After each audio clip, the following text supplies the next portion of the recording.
ببین پسری که صبح تا شب سر کاره، زیاد وقت رفیق بازی نداره، به یه سر اشغالش نمیرسه، حق داره که آقا وقتی با یکم تو رابطه میره انتظارات زیادی ازش داشته باشه. داری وسط چت با هم صحبت میکنین یهو واسه یه موضوع کوچی شب بخیر ساعت 4 بعد از ظهر زود قهر میکنن یعنی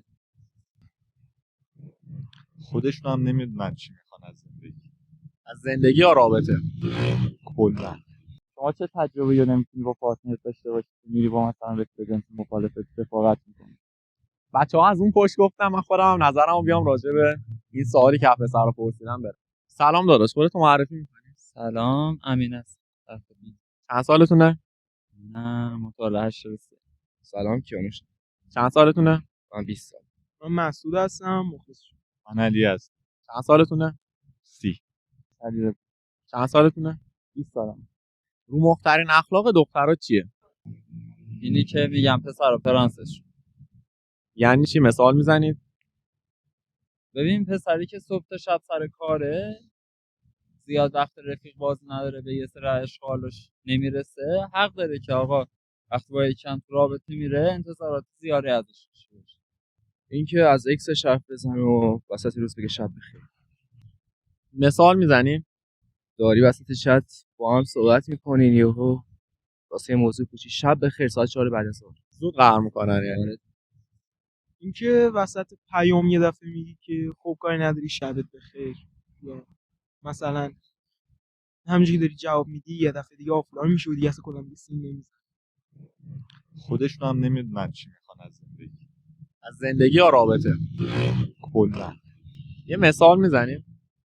مثلا ممکنه یه موقعیت خوب واسه شون پیش بیاد، مثلا یک پسر جالب یا یه پسر خوب، بعد یه پسر خیلی بدگویی خیلی مزخرف رو انتخاب بکنن و برعکسش هست. میگه لاشی پسندن دختران. شاید بشه اسمش رو لاشی، شاید. مثلا من رفیق جنس مخالف. مثال میزنیم؟ مثالش چجوری بهتون بگم؟ شما چه تجربه‌ای رو نمیتونی با پارتنرت داشته باشی که میری با مثلا رفیق جنس مخالفت رفاقت میکنی؟ همون درد و دلایی که میتونی با پارتنرت بکنی چرا نکنی؟ چرا بری با یه پسر دیگه؟ چرا با یه غریبه کنی؟ بعد به نظرت قابل تغییر هست یا نه؟ بستگی به شخصش داره. یه شخصی هست شما میتونی بری با یکی بری تو رابطه بگه من اوکی ام با این موضوع، یکی میگه من اوکی نیستم. قابل تغییر فکر نکنم، چون خودم قبلا سعی کردم نکنم. میگه آدما نمیتونن تغییر کنن. آدما میتونن تغییر کنن، منتها بعضی چیزا تو بعضی آدما بستگی به شخصش داره، نمیتونه تغییر کنه. قابل تغییر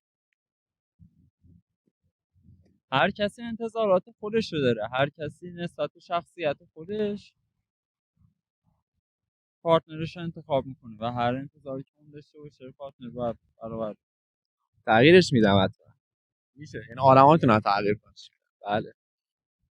اگه یه دختری رو پیدا کنی که اونم تو رو دوست داشته باشه، آره تغییر میکنه. میگه این آدما میتونن تغییر کنن. آره چرا؟ این تجربیات بنده خیلی. میگه این آدما نمیتونن تغییر کنن. چرا؟ ولی به سختی. به سختی. اون مخترین اخلاق خودت چیه؟ من خیلی کم جوش میگیرم با بچه‌ها، کم صحبت میکنم. این آدم درونگرایی هست. اوکی هستیم باهاش، دوست دارین که تغییرش بدیم. تا یه جایی اوکی هم، بعضی جاها خوب بوده، بعضی جاها بد بوده، بعضی جاها به نفعم بوده. رو مخترین اخلاق خودم محدودیتی که برای پارتنرم میذارم زیاد. خودم رو مخترین اخلاق هم اینه که زود جوش میارم، زود عصبی میشین یعنی دیگه اخلاق رو مخ نداری. حالا اگه باشه چیزای جزئی کوتاه تو چش نیست. میتونین اینو تغییر بدین یا اوکی این باش؟ نه میتونم تغییرش بدم اگه کسی مورد نظر بیاد تو زندگی. مختلف اخلاق خودم خیلی زود عصبی میشم. زود عصبی میشی. موقعیتای بحرانی خیلی سکوت میکنن. ممکنه یه اتفاق خیلی بدی بیفته و بعد واکنش نشون بدم ولی سکوت میکنم و با این سم نگاه میکنم. اوکی هستیم باشه، دوست دارین که تغییرش دارم تغییرش میدم. اول از همه مرسی که تا اینجای ویدیو رو نگاه کردید. حتما با لایک و سابسکرایب و کامنت به انرژی بدید. بچه‌ها از اون پشت گفتم، من خودم هم نظرمو بیام راجع به این سوالی که پسر رو پرسیدم برم. حقیقتا من یه چیزی خیلی رو مخم بود. من این جریان رو هم از دخترها پرسیدم، یعنی از دخترها پرسیدم که رو مخترین اخلاق پسرا چیه به نظرت. حالا ویدیوش هم اینجا میذارم میاد واسهتون. هم از پسرها پرسیدم. دخترها اکثرا گفتن پسرها حولن، پسرها لاشیان. از این حرفا راجع به پسرها زدن، اما هیچ پسری نیومد بگه دخترها حولن، دخترها لاشیان. خب این درستش نیست. حالا چون پسرها صرفا خودشون میرن جلو، خودشون میرن پیام میدن، خودشون درخواست رو میدن، دختره میگه فلانی به من پیام داد فلانی حوله، فلانی اومد به من درخواست داد فلانی حول، در صورتی که این درستش نیست.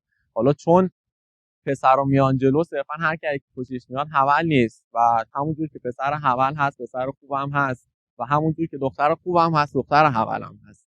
یه چیز دیگه ای که خیلی رو خودمه اینه که تکلیفشون با خودشون مشخص نیست. یعنی دختره میاد میگه من یه پسر خیلی خوب میخوام، یه پسری میخوام باش پاپ بزنم، از اون ور میره با بدبوی دوست میشه، مثلا طرف دلشو میشکنه، میاد در دلاشو پیش اون پسر خوبه میکنه. خب چه کاریه؟ تو که یه پسر خوب داخل زندگی هست، چرا میری با یکی دلتو بشکنه، در دلاتو پیش این پسر خوبه بخوای بکنی؟